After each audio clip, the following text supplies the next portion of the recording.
Em nome do Pai, do Filho e do Espírito Santo. Amém. Durante a viagem de volta a Nazaré. Primeira parte. Uma vez recebida a bênção do Pai Divino, partiram bem cedo, pois já se haviam despedido dos amigos na noite anterior. Os dois caminhavam com Jesus entre eles, após permanência de 6 a 7 anos no Egito. José mostrava extrema cautela e cuidado, conduzindo Maria e Jesus durante o percurso. Era gentil e amoroso, e sua alegria era tão grande que podia ser vista em seu rosto, brilhante e majestoso. Embora muito cedo encontraram alguns egípcios que, mais uma vez, admiravam a extrema beleza de Maria e de Jesus. Essas pessoas comentavam a grande sorte de José por ter Maria como esposa e Jesus como filho, e que também Maria era muito afortunada pelo filho que tinha. Isso tudo agradava muito ao santo, e ele agradecia ao Senhor por ter sido eleito como pai adotivo daquela tão maravilhosa criança. Dessa forma, em grande paz e felicidade, deixaram a cidade. Caminhavam, louvando a Deus. Continuamente, José os observava permanentemente e adaptava-se o ritmo de caminhar ao deles. E o grupo pequeno que formavam era admirado até mesmo pelos anjos do céu que os acompanhavam pelo caminho.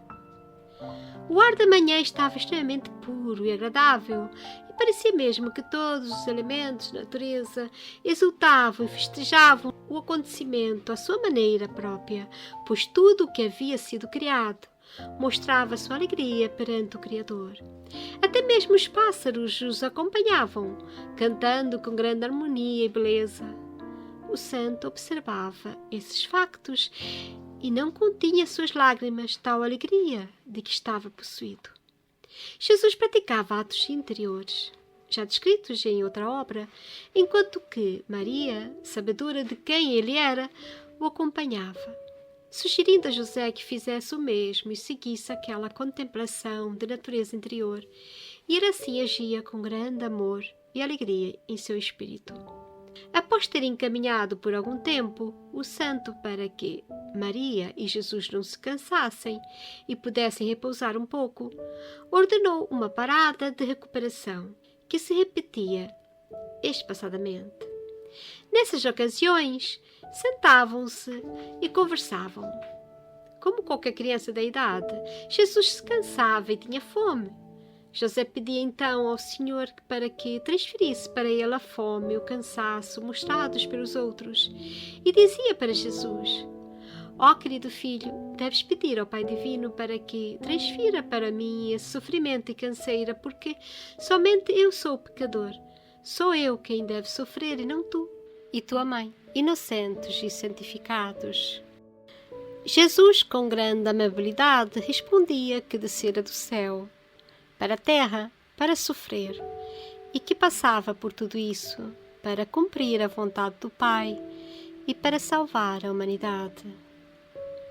E contava que tal sofrimento lhe era até agradável, e o fazia com tanta graça, que José e Maria sentiam também prazer naqueles sofrimentos todos. E todas as agruras se tornavam simplesmente não importantes. Após repousarem por algum tempo, retomavam sua caminhada. Jesus, ao ver José cansado novamente, lhe falava sobre as perfeições das obras divinas, palestras essas muito apreciadas por Maria e José, que não mais então sentiam os incômodos da fadiga. Caminhavam absorvidos, ouvindo com atenção e até mesmo alegres em seus espíritos. Faziam assim longos percursos, sem disso se aperceberem. Para José era desconhecida a estrada para Jerusalém. Todavia não se preocupou em perguntar a direção, porque em companhia de Jesus não poderia errar. De facto, ele os guiava na direção correta.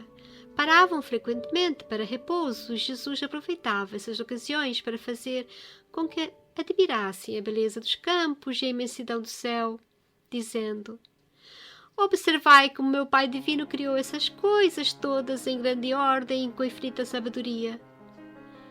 E falava dessa ordem e sabedoria divinas com tal eloquência que eles se viam verdadeiramente extasiados, assim permanecendo por longos tempos. Em seguida, Jesus se colocava em orações para o Pai Celeste e suplicava pela salvação da humanidade. Voltando assim, retornavam à caminhada jubilosos e alegres. Naquele dia, Maria e José permaneceram em completo jejum, alimentando-se somente da alegria divina que representava a presença de Jesus, que os mantinha completamente saciados. Todavia o santo se preocupava, pois, sendo ele tão pequeno, necessitava alimentar-se. Jesus o consolava, dizendo: Caro José, não te aflijas, nós todos nos restauraremos esta noite na hospedaria. Não te preocupes com o meu sofrimento, pois, dentro em breve, os enfrentarei verdadeiramente e passarei por muitas agruras no tempo. Não deves mortificar-te por pouco, mas agradecer comigo ao Pai, que me dá ocasiões de sofrer algo e de poder mostrar-lhe o amor que tenho por ele e pela humanidade. Aproximando-se já à noite, procuraram um local adequado para o pernoite, onde pudessem repousar.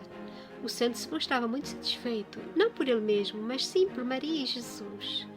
Aceleraram seus passos para que chegassem a tempo, embora o santo se preocupasse em que tal aceleração de marcha pudesse provocar sofrimentos ainda maiores aos seus dois queridos. Todavia, urgia que assim agissem para que não fossem apanhados pela noite durante a caminhada. Apesar de todas as alegrias que tinha, José não deixava também de ter suas aflições e preocupações com o bem-estar de Jesus e Maria. No início da noite chegaram a uma hospedaria e lá se instalaram, alimentando-se de pão, água, hortaliças e algumas frutas. Retiraram-se para seu aposento e os hospedeiros, embora maravilhados com a beleza de Jesus e Maria, nada disseram e os deixaram repousar em paz. Passaram parte da noite orando, louvando ao Senhor e parte em repouso, recuperando-se da fadiga extrema que tinham. Na manhã seguinte, bem cedo, após as costumeiras orações, partiram novamente. Muitos chamaram José de Felizardo por ter esposa tão digna e filho tão belo, cuja graça e beleza cativaram a todos. José se alegrava ante essas afirmações e agradecia a Deus, reconhecendo os favorecimentos todos que ele lhe dispensava. Em certas ocasiões, estando Maria e José cansados, Jesus lhes tomava as mãos e caminhava entre eles, que então se sentiam mesmo como se estivessem sendo carregados por alguém, sem sentirem mais qualquer fadiga. O santo, voltando-se para Jesus, dizia: Ó meu querido filho, tu alegras a minha tarefa e fazes com que não me canse, mas que me veja alegre e satisfeito. E quanto a ti, tão pequenino, quem se encarrega do teu sofrimento nessa tão longa viagem? Com muita graça e afabilidade, Jesus respondia: O amor que vos tenho faz com que não me canse. Ele adoça as minhas tristezas e faz com que eu possa tolerar tudo e caminhar com facilidade. Ouvindo tais palavras, o santo exclamava: Ó amor divino, vinde para mim e inflamai também o meu coração. Assim dizendo, extasiava-se de tal maneira que tinham até mesmo necessidade de parar por alguns momentos. Passado algum tempo, retomavam sua caminhada alegremente. O santo, pela simples menção do amor, inflamava-se de tal maneira que parecia existir fogo em seu coração, como de facto existia, e se extasiava com o próprio significado da palavra e também com sua doçura. Por isso Jesus recorria a ela com frequência, falando em particular do grande amor que o Pai dispensava à humanidade toda, pois havia enviado seu Filho para salvá-la.